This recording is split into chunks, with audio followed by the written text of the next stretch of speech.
Good day, sir, madam. My name is Evangeline de la Cruz. I am from Sinapangan, Bangged, Abra. I am 34 years old. I am a high school graduate. I am a single mother.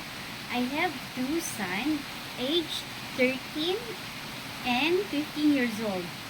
I am working student in my 4 years experience as a household here in the Philippines. I do household chores like cleaning, cooking, ironing, and doing laundry and taking care of a new baby. And my second employer, I have 2 years experience. I also do household chores like taking care of one children. I am hardworking, dedicated, and willing to learn the tasks given. If you will hire me, I will do my best to do my duty, and I promise to finish my contract to work with you as long as you need me. I hope you will hire me, choose me as your helper. Thank you and God bless.